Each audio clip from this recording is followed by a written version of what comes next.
अस्सलाम वालेकुम दोस्तों, जो होस्ट अवैस अकबर हमारी ॾिसी रहिया आहियो सिंधी ऑडियो बुक्स चैनल। दोस्तों, जीअं त असांजो नॉविल हले पियो केतियाणी जी कथा, असां ॾिठोसीं त डॉक्टर साहिबाणी हुई जेका रिसर्च करे पई हिकिड़े जेल में, जिते हुनखे फिरदौस जहिड़ी हिकिड़ी औरत मिली जंहिं हिकिड़े क़त्लु कयो हुयो कंहिं इंसान जो। उन जी सज़ा में हुनखे सज़ाई मौत हुई ॾिनल, ऐं हो पंहिंजी सज़ाई मौत तां अपील बि न पई करे त मुंहिंजी सज़ाई मौत जेका आहे सो ज़िंदगी भर जी उमिरि क़ैद में तब्दील थिए छा, एतिरी हू पंहिंजे गुस्से में हुई। त डॉक्टरनी रिसर्च करे पई फिरदौस ते, जिते असां पहुता हुआसीं त फिरदौस पहिरियां हुन सां डॉक्टर साहिबा सां मिले न पई, हाणे वरी हुन सां मिलण जी ख़्वाहिश ॾेखारी त अचो त पंहिंजो पोयूं ॿिनि टिनि सिटुनि खां शुरू कयूं था। हिकु ज़िंदा सलामत नारी ऐं उहे सभु आवाज़ जेकी मुख़्तलिफ़ पासनि खां ईंदड़ भासनि पिया, उन नारीअ जा ई हुया फिरदौस जा, जेकी मुंहिंजे कननि साज़नि जियां सुणिया हुआ। कोठड़ीअ जा दर ऐं दरवाज़ा बंदि थियल हुआ, जंहिंजे करे हिन जो आवाज़ चिटो ऐं खरो ॿुधण पिया आयो। मूंखे ॻाल्हाइण ॾिजां, विच में कंहिं बि क़िस्म जी मुदाख़लत या सवाल करण जी का ज़रूरत नाहे। वक़्तु तमामु थोरो आहे त जीअं मां पंहिंजी ॻाल्हि पूरी करे सघां। मां समूरी ॻाल्हि त हिन वक़्तु तोखे ॿुधाई नथी सघां। अॼु शाम मूंखे हितां वठी वेंदा, इहो फिरदौस चयो डॉक्टर साहिबा खे। ऐं वरी चयाईं, सुबुह ताईं मां हिते कान हूंदसि, बल्कि किथे बि कान हूंदसि। इहो सभु मूं लाइ का बि माना नथो रखे ऐं मां उनखे सम्झण बि नथी चाहियां। मुंहिंजो कंहिं नामालूम हंध ते हलियो वञणु हिकु बहितर ऐं भलाईअ वारो सफ़रु आहे, ऐं मां उन ते फ़ख़्रु महसूसु करियां थी। मां पूरी ॼमार कंहिं अहिड़ी ॻाल्हि जी तलाश में रही आहियां जंहिं ते मूंखे नाज़ हासिलु हुजे, ऐं जेका ॻाल्हि मूंखे ॿियनि ते फ़ोक़ियत ॾेई सघे। हर माण्हू ते एसि ताईं जो बादशाहनि ऐं वज़ीरनि ते बि। मां जॾहिं बि कंहिं अख़बार जो टुकड़ो खयो हूंदो ऐं उन में कंहिं मर्द जी तस्वीर ॾिठी हूंदमि त उन ते ज़रूरु थुक फिटी कई हूंदमि। मां सम्झंदी आहियां त कागज़ जे हिकु बेकार टुकड़े ते थुकनि मां को फ़ाइदो हासिलु नाहे थियणो, ऐं जेतोणीकि मां उन्हनि कागज़नि सां बोर्ची खाने में शेल्फ खे ढके सघां पई ऐं ॿिए बि कंहिं कम में कुतुब आणे सघां पई, पर पोइ बि मां उन्हनि ते थुकूं उछलींदी रहियसि ऐं उन्हनि अख़बारनि खे ॿीहर कंहिं ख़ुलासी जाइ ते रखे संदन ख़ुश्क थियण जो इंतज़ारु कंदी हुयसि। अहिड़ी रीति मां ॿीहर इहो अमल भरिजाए सघां, जेसिताईं इहो कागज़ ॻरी फाटी न वञे। जेको बि मूंखे इहो सभु कंदे ॾिसंदो हो, हू शक कंदो हो त जंहिं मर्द सां मूं अहिड़ो हशर कयो, मां खेसि ज़ाती तौरु सुञाणां थी। जेतोणीकि अहिड़ी ॻाल्हि कान हुई। मां हिकु नारी हुयसि ऐं सभई उन्हनि मर्दनि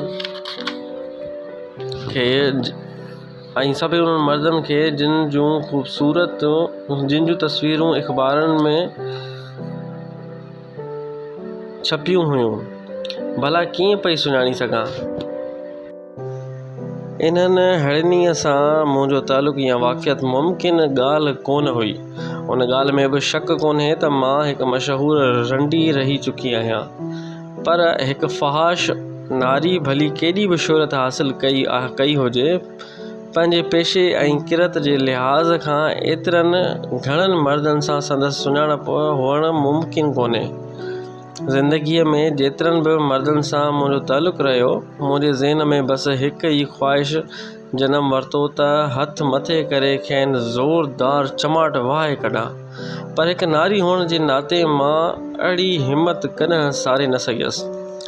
जीअं त मां रंडी हुयसि, उन करे पंहिंजो ख़ौफ़ पंहिंजे मेकअप में लिकाए रखियमि। मां हिकु कामयाब पेशा वारा हुयसि, जंहिं लाइ मुंहिंजो मेकअप बि ऊचे क़िस्म जो ऐं क़ीमती हूंदो हुयो, बिल्कुलु अहिड़ो जहिड़ो वॾनि माण्हुनि जे पाक दामन नारियुनि जो हूंदो आहे। मां पंहिंजे ज़ुल्फ़ुनि जी सजावट बि आला तबिके जी नारियुनि जियां वॾनि ब्यूटी पार्लरनि तां कराईंदी हुयसि। मुंहिंजी सुर्ख़ी जो रंग हमेशह कुदरती ऐं संजीदा हूंदो हुयो, ऐं उन रंग जी चूंड मां उन करे कई त जीअं मुंहिंजे चपनि में जिन्सी कशिश हुअण जी छिक क़ाइमु रहे। अखियुनि खे संवारण लाइ पेंसिल जे रंग जी चूंड ऐं तिर्ज़ बि उम्दे क़िस्म जी हूंदी हुई, जहिड़ी दौलतमंद माण्हुनि जे घरवारनि जी हूंदी आहे।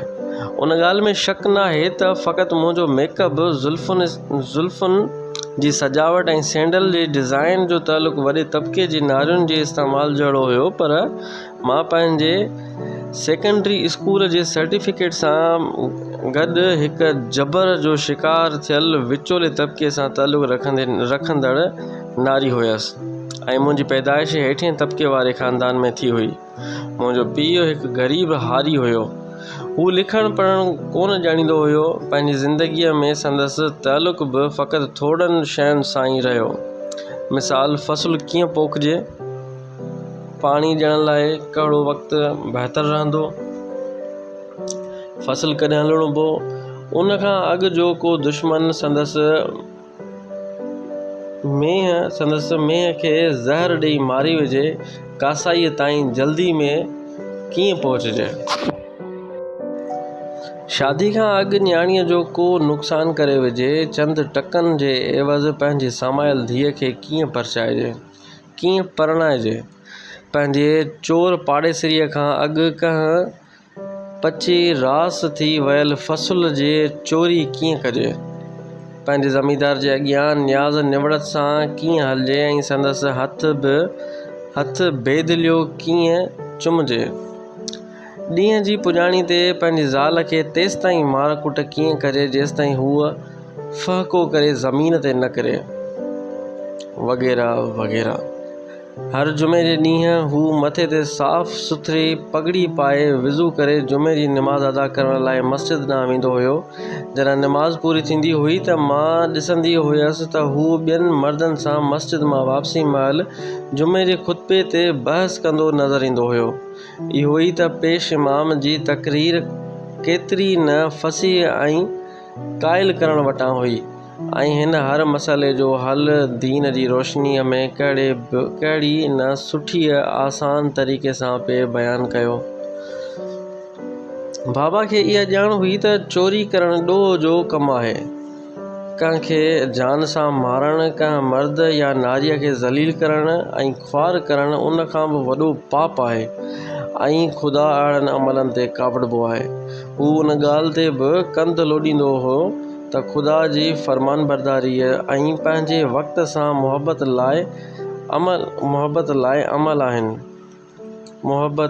लाज़िम अमल आहिनि।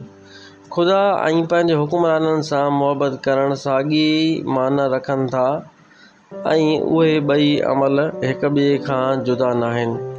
ॿियो इहो त ख़ुदा ताला असांजे हुकुमराननि खे वॾी ॼमार अता करे ऐं खेनि हर तकलीफ़ खां महफ़ूज़ रखे त जीअं हू असांजी क़ौम लाइ इज़त जो बाइस बणिजनि ऐं दुनिया में इंसानियत ऐं ताक़त जो ज़रियो साबित थियनि। मां ॾिसंदी हुयसि त हू सोढ़ियुनि घिटियुनि मां गुज़रंदे इमाम जे बयाननि जी तारीफ़ जा गुल छटींदे ऐं कंधु धूणींदे ईंदो हुयो। उन अमल दौरान मां ॾिसंदी हुयसि त हिननि सभिनी जा मथा एतिरा त लुॾंदा हुआ जो ज़रे घटि हिक ॿिए सां वञी टकराइबा हुआ। हू ख़ुदा पाक जे नाले जो आहिस्तड़े विर्द कंदा ईंदा ऐं किन जो त पाड़ियूं पकिड़े खांइसि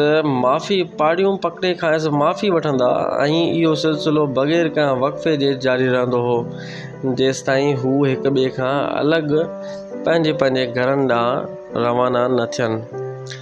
मां पाणीअ सां भरियल दिलो पंहिंजे मथे ते खणी घर मोटींदी हुयसि, जंहिंजे वज़न सां अक्सर मुंहिंजो कंधु कॾहिं साॼे त कॾहिं खाॿे पासे, कॾहिं अॻिएं त कॾहिं पुठिएं पासे फिरी वेंदो हुयो। मूंखे दिले खे मुतवाज़िन रखिणो पवंदो हो त जीअं उहो हेठि किरी भॼी न पवे, जंहिं लाइ क़दम खे ॾाढे एहतियात सां खणणो ऐं रखिणो पवंदो हुयो।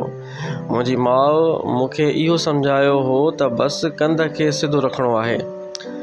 हीअ उन्हनि ॾींहंनि जी ॻाल्हि आहे जॾहिं मां नंढी हुयसि ऐं अञा मुंहिंजूं छातियूं बि न उभरियूं हुयूं। मूंखे मर्दनि जे बारे में का बि ख़बर न हुई।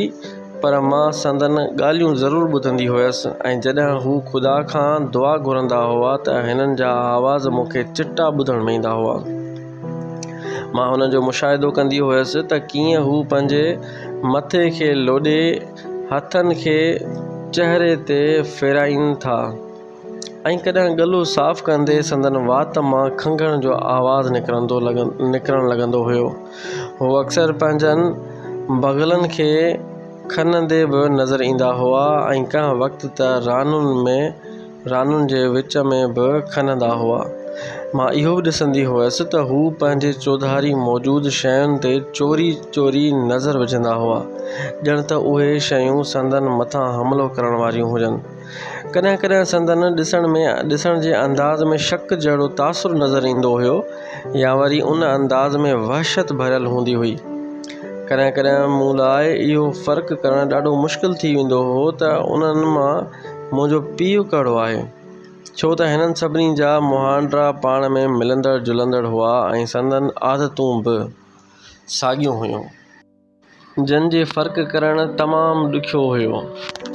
हिकु ॾींहुं मूं पंहिंजी माउ खां पुछियो त इहो कीअं मुमकिन आहे त हिन मूंखे बाबा जी ग़ैर मौजूदगीअ में जनमु ॾिनो हुजे। इहो सुवालु पुछण खां सुतम ई पोइ अमां मूंखे ठीकु ठाक फेह कढी ऐं पोइ कंहिं माईअ खे घर में घुरायईं। उन माईअ वटि हिकु नंढड़ो चाकू हुयो जंहिंसां हुन मुंहिंजे टंगुनि जे विच मां गोश्त जो हिकु नंढड़ो नाज़ुक टुकड़ो वढे अलॻि करे छॾियो हुयो। मां इहो पूरो ॾींहुं अज़ाब में दाहूं ऐं कूकू कंदे गुज़ारियो हुयो। ॿिए ॾींहुं अमां मूंखे ॿनीअ ते कमकार लाइ वञण खां रोके छॾियो। अमां चिबड़नि जो खारो मुंहिंजे मथे ते रखे मूंखे ॿनीअ ॾांहुं रवानो करे छॾियो। मूंखे बि खेतीअ में वञणु घणो पसंदि हो, छो त हिन झूपड़ीअ में मूंखे बि मज़ो कोन ईंदो हुयो। मां बि ॿकरियुनि ऐं ढोर ढगनि सां रांदि कंदी हुयसि, खूह मां पाणी भरंदी हुयसि ऐं ॻोठ जी छोकिरियुनि सां नदीअ ते वेंजंदी हुयसि। हिकु नंढो छोकिरो जंहिंजो नालो मोहम्मदीन हो पाणीअ में अंदरि मूंखे चूंडणियूं पाईंदो हुयो ऐं मकाई जी पोख ताईं मुंहिंजी कढ लॻंदो ईंदो हुयो। हू मूंखे गाह जे ढेर ते सुम्हारे मुंहिंजो चोलो मथे करे छॾींदो हुयो ऐं ईअं असां शादीअ जो ॾेख रचाईंदा हुआसीं। मूंखे यादि नथो पए त जिस्म जे कंहिं हिसे में हिकु पुरजोश क़िस्म जो अहसासु पैदा थींदो हुयो। बाद में मां पंहिंजूं अखियूं बंदि करे उन जाइ ते हथ पई फेराईंदी हुयसि जिते लज़त जो अहसासु महसूसु थींदो हुयो। मां जॾहिं बि उन हंध खे ॿीहर छुहियो त महसूसु थियो त अहिड़े क़िस्म जी लज़त मां अॻे बि हासिलु करे चुकी आहियां। पोइ असां सिज लथे ताईं पिया खेॾंदा हुआसीं जेसिताईं संदसि पीउ खेसि भर वारी ज़मीन मां सॾु करे न घुराईंदो हुयो। मां चाहींदी हुयसि त हू मूंसां ई गॾु हुजे, पर हू इहो चई डोड़ींदो हलियो वेंदो हुयो त सुबुह जो ॿीहर मूंसां मिलंदो। पर पोइ अमां मुंहिंजी ॿनीअ ते वञण ते पाबंदी हणी छॾी ऐं सिज उभरंदे ई मूंखे निंड मां सुजाॻ कंदे चवंदी हुई त मां दिलो खणी पाणी भरे अचां ऐं वापसीअ में चौपाए माल जे छेणनि जूं लपूं ठाहे उस में सुकायां। उन खां पोइ मां अटो ॻोहे मानी पचाईंदी हुयसि। जॾहिं मां अटो ॻोहींदी हुयसि त ज़मीन ते पलथी हणी वेंदी हुयसि ऐं ठिकर जे पाट मुंहिंजे पेरनि वटि पई हूंदी हुई। मां मानीअ जा चाणा ठाहे पाट में रखंदी हुयसि। चुल्ह मां निकिरंदड़ तओ पूरो जिस्म खे सेके छॾींदो हुयो। मूंसां अहिड़ी त हालत थींदी हुई जो कॾहिं कॾहिं चोलो पेट ताईं मथे सिरकी वेंदो हुयो ऐं मूंखे ख़बर बि कान पवंदी हुई। जॾहिं मुंहिंजो चाचो मुंहिंजे वेझो वेही किताब पढ़ण बहाने मुंहिंजे ॼंघुनि ते हथु फेरींदो हुयो त मां हिकदमि छिरक भरे वेंदी हुयसि ऐं जल्द ई चोलो हेठि करे छॾींदी हुयसि। ऐं अहिड़ी तरह हू हथ परे करे छॾींदो हुयो, पर हू मुड़ंदो कोन हुयो ऐं ॾाढे एहतियात सां ॿीहर हथु लाहिणु शुरू कंदो हुयो ऐं असां ॾांहुं ईंदड़ माण्हुनि जे पेरनि जे खड़के ते हिकदमि पंहिंजो हथु हटाए छॾींदो हुयो ऐं हिन जी वापसीअ ते ॿीहर साॻिए अमल खे दोहिराईंदो हुयो। उन अमल में वक़फ़ो उन वक़्तु थींदो हो जॾहिं मां चुल्ह तां उथी वेंदी हुयसि या वरी ॿारण लाइ काठियूं खणणु वेंदी हुयसि। मुंहिंजी वापसीअ ताईं हिन जा खूंघरा पिया लॻंदा हुआ जॾहिं त किताबु संदसि मुंहुं अॻियां झलियो पियो हूंदो हुयो। हू इहो बि कुझु कंदो रहियो जेको मूंसां मोहम्मदीन कंदो हुयो, पर हक़ीक़त इहा हुई त चाचा मूंसां ॿियो कुझु बि करणु चाहे पियो। मूंखे उन लम्स जो क़तई अहसासु कोन थींदो हुयो जेको मूंखे पंहिंजे जिस्म जे हिकु नंढे हिसे खे छुहण वक़्तु महसूसु थींदो हुयो। जेतोणीकि मां उन अहसास खां अणवाक़िफ़ बि कान हुयसि। मां पंहिंजो अखियूं बंदि करे छॾींदी हुयसि ऐं इहो अहसासु जेको कुझु वक़्तु अॻे महसूसु करे चुकी हुयसि ॿीहर महसूसु करण जी कोशिशि कंदी हुयसि, पर मायूसी नसीब थींदी हुई। मां उन जाइ खे किथां आणियां जितां मूंखे लज़त जो अहसासु थींदो हो, छो जो मुंहिंजे जिस्म जो इहो हिसो हाणे बाक़ी न रहियो हुयो। मुंहिंजो चाचो मूंखां घणो वॾो हो। हू काहिरा जे सफ़र ते अकेलो रवानो थी वेंदो हुयो। हू जामिअतुल ज़हरा में पढ़ंदो हो ऐं तॾहिं खां वठी तइलीम हासिल कंदो हो जॾहिं मां नंढड़ी ॿार हुयसि ऐं मूंखे अलिफ बे जी बि ख़बर कान हुई। चाचा मुंहिंजी आङुरियुनि में कलम पकड़ाए स्लेट ते लिखणु सेखारींदो हुयो, अलिफ बे जीम दाल ऐं ॿिया केतिरा ई अहिड़ा लफ़्ज़। कॾहिं कॾहिं मां हिन सां गॾोगॾु पढ़ंदी वेंदी हुयसि। मिसाल, अलिफ जे मथां ज़बर आहे, बे जे हेठां ज़ेर आहे। हू जॾहिं बि अब्न मालिक जो शेर पढ़ंदो हो त आहिस्ते आहिस्ते पंहिंजो मथो बि पियो धोणींदो हुयो, बिल्कुलु ईअं जीअं मां क़ुरान पाक जी तिलावत वक़्तु साणसि गॾु मथो लोॾींदी हुयसि। जॾहिं मोकलूं ख़तमु थियण ते हूंदियूं हुयूं त मुंहिंजो चाचो गॾह ते सवार थी डेल्टा रेलवे स्टेशन ॾांहुं हलियो वेंदो हुयो। मां हिन जे पोयां हलंदी रहंदी हुयसि।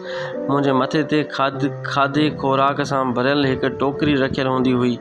टोकरीअ में संदसि कपिड़नि ऐं किताबनि सां गॾोगॾु कुकड़नि जा बेज़ा ऐं कुझु मानियूं रखियलु हूंदियूं हुयूं। समूरो रस्तो जेसिताईं असां स्टेशन ते पहुचूं हू मूंसां पंहिंजे कमरे जूं ॻाल्हियूं कंदो रहंदो हुयो। संदसि कमरो मोहम्मद अली बाज़ार जे आख़िर में अल-ज़हरा अताब स्क्वायर जे किले भरिसां वाक़िअ हुयो। हू ट्राम ऐं काहिरा जे रहाकुनि जो ज़िक्र कंदो हुयो। कॾहिं कॾहिं त सुरीले आवाज़ में गीत बि ॻाए ॿुधाईंदो हुयो, जंहिं सबबु संदसि लोॾा खाईंदड़ जिस्म गॾह जी लोॾुनि सां गॾिजी हरकत करणु लॻंदो हुयो। मां तोखे छॾे नथो सघां, बंजर ज़मीन ते मूंखे अकेलो करे वईं। मां त सावक भरियल भूम में बि तोखे तनहा न छॾियो। तूं त मुंहिंजो सुकल गाह जहिड़ो बि मुल्ह न कयो, मुंहिंजा साथी, मुंहिंजा शरीक। जॾहिं मुंहिंजो चाचो रेल में सवार थी मूंखे ख़ुदा हाफ़िज़ चवंदो हुयो त मां दाऊं करणु लॻंदी हुयसि ऐं ज़िद करे चवंदी हुयसि त मूंखे पाण सां गॾु वठी हल, पर हू चवंदो हुयो, तूं काहिरा हली छा कंदीअं फिरदौस? मां जवाबु ॾींदी हुयसि, मां बि अल-ज़हरा हलंदसि ऐं तो वांगुरु पढ़ंदसि। हू मुस्कुराए चवंदो हो, अल-ज़हरा त फ़क़ति मर्दनि लाइ आहे। मां संदसि हथ मज़बूतीअ सां झले रड़ियूं करणु शुरू कंदी हुयसि। हू पंहिंजा हथ छॾाए मूंखे धिको ॾींदो हुयो ऐं मां ज़रे घटि किरणु लॻंदी हुयसि ऐं पोइ मां घर वापसि मोटींदो हुयसि ऐं मुंहिंजूं अखियूं हेठि पेरनि जे आङुरियुनि में खुथल हूंदियूं हुयूं। ॻोठ जे पेचर तां हलंदे मुंहिंजे ज़हन में सदाईं इहो ई सुवालु उभरंदो हुयो त मां केरु आहियां? मुंहिंजो पीउ कहिड़ो आहे ऐं छा मुंहिंजी पूरी ॼमार ईअं ई जानवरनि जा छेणा खणंदे गुज़रंदी, अटो ॻोहींदे गुज़रंदी ऐं मानियूं पचाईंदे गुज़रंदी। ऐं जॾहिं मां बाबा जे घर वापसि पुॼी वेंदी हुयसि त उहो कची मिटीअ जो ठहियलु घरु कुझु ईअं भासबो हो त मां का अजनबी छोकिरी हुजां ऐं उन में पहिरियों भेरो दाख़िल थी रही हुजां, या वरी ईअं त मुंहिंजो जनमु उन घर में थियो ई कोन्हे ऐं ओचितो आसमान तां फ़हको करे अची हिते किरी पई आहियां, या वरी शायदि इजो ज़मीन मां नमूदारी थी हुजां। मां हिकु अहिड़े मक़ाम ते हिकु अहिड़ी जाइ ते मौजूदु हुयसि जंहिंजो मूं सां तालुक़ ई कोन हुयो।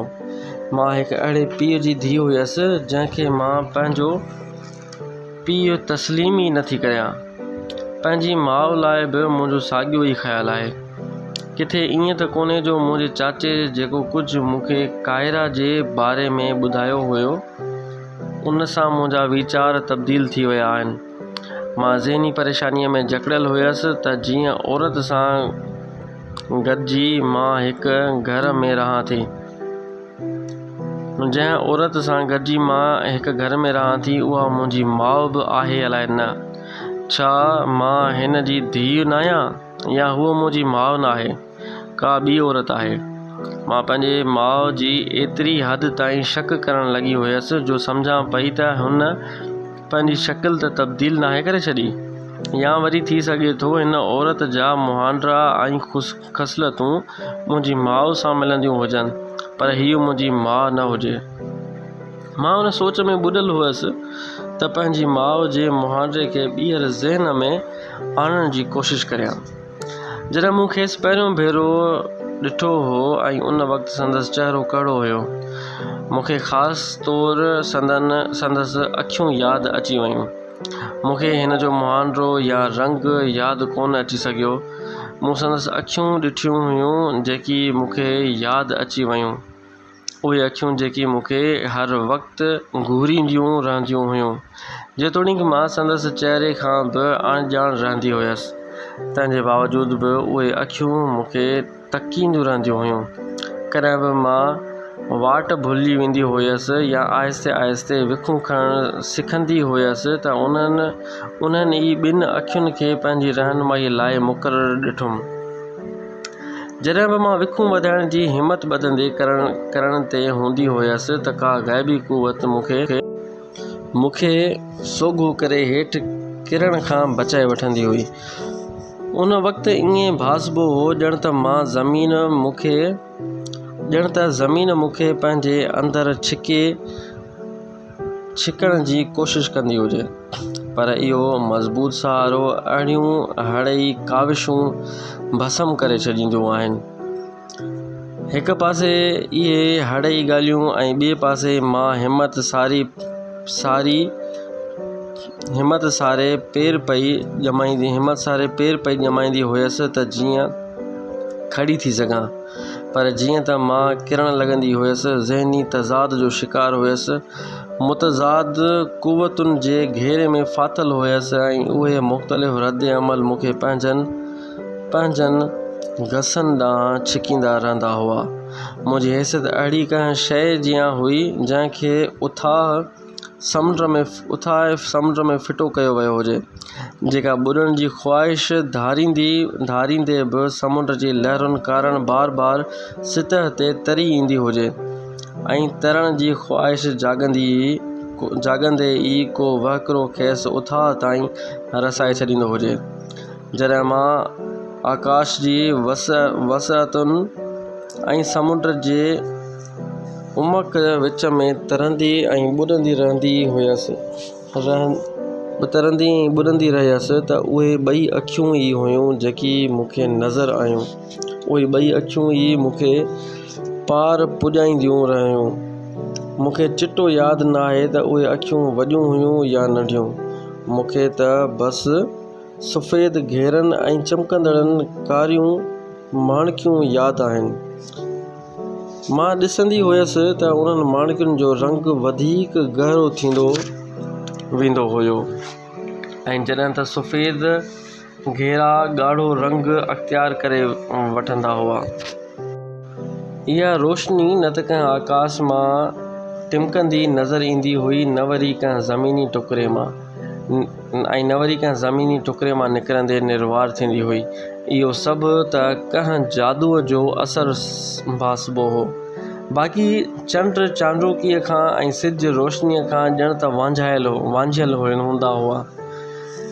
हिन वक़्तु मां फ़क़ति एतिरो ई चई सघां थी त हू मुंहिंजी माउ हुई, जेतोणीकि मूं खेसि विसारे बि छॾियो हुयो। मां रोईंदी लीलाईंदी रहंदी हुयसि त जीअं संदसि जिस्म जो लम्स वठी सघां, महसूसु करे सघां। उन कारण त असांजी झुॻीअ में झझी थधि हूंदी हुई। सियारे जी मौसम में मुंहिंजो बाबा मुंहिंजी खट खे उन कमरे में रखाईंदो हुयो जंहिंजो दरवाज़ो उतरे पासे खुलंदो हो, ऐं पाण तंदूर वारे कमरे में वञी सुम्हंदो हुयो, बजाए उन जे जो अम्मा मूंखे पाण सां गॾु सुम्हारे, जो मां संदसि ममता जे ताबिश खे महसूसु करे सघां। हूअ बाबा वटि वञी सुम्हंदी हुई त जीअं खेसि गर्मी पचाए सघे। हूअ मूंखे अकेलो करे वेंदी हुई। अहिड़ीअ रीति गर्मियुनि जी मौसम में मां ॾिसंदी हुयसि त हू बाबा जे पेरनि खां वेठी हूंदी हुई ऐं थधे पाणीअ जो खूंजो भरे संदसि पेर धोए पीअंदी हुई। जॾहिं मां थोरी वॾी थियसि त बाबा थधे पाणीअ जो खूंजो मुंहिंजे हवाले करे छॾियो ऐं मां संदसि पेर धोइण लॻसि। अहिड़ी रीति मां पंहिंजी माउ जी जाइ वालारे ऐं संदसि इहो फ़र्ज़ु अदा करणु लॻसि। अम्मा हाणे घर में मौजूदु कान हूंदी हुई। हक़ीक़त इहा हुई त हिकु ॿी नारी संदसि जाइ वालारी हुई। हूअ मूंखे हथनि में धक हणंदी हुई ऐं इहो खूंजो मूंखां ज़ोरी छिनी वठंदी हुई। बाबा चवंदो हो त हू मुंहिंजी माउ आहे। ॾिठो वञे त हू मुंहिंजी माउ जहिड़ी हुई। इहो ई डिघो कद, डिघो लिबास ऐं साॻी हलत चलत। पर जॾहिं मां संदसि अखियुनि में वझाईंदी हुयसि त महसूसु थींदो हुयुमि त हू मुंहिंजी हक़ीक़ी माउ न आहे, छो त ही अखियूं उहे न हुयूं जेकी मूंखे भाकुर में भरे छॾींदियूं हुयूं। दोस्तो, केदियानी जी कथा जी ॿी क़िस्त पूरी थी। हाणे पंहिंजे होस्ट अवेस अकबर खे इजाज़त ॾींदा। इंशाअल्लाह वरी मिलंदासीं केदियानी जी कथा जी टीं क़िस्त में। एसिताईं असांखे इजाज़त। अस्सलामु अलैकुम।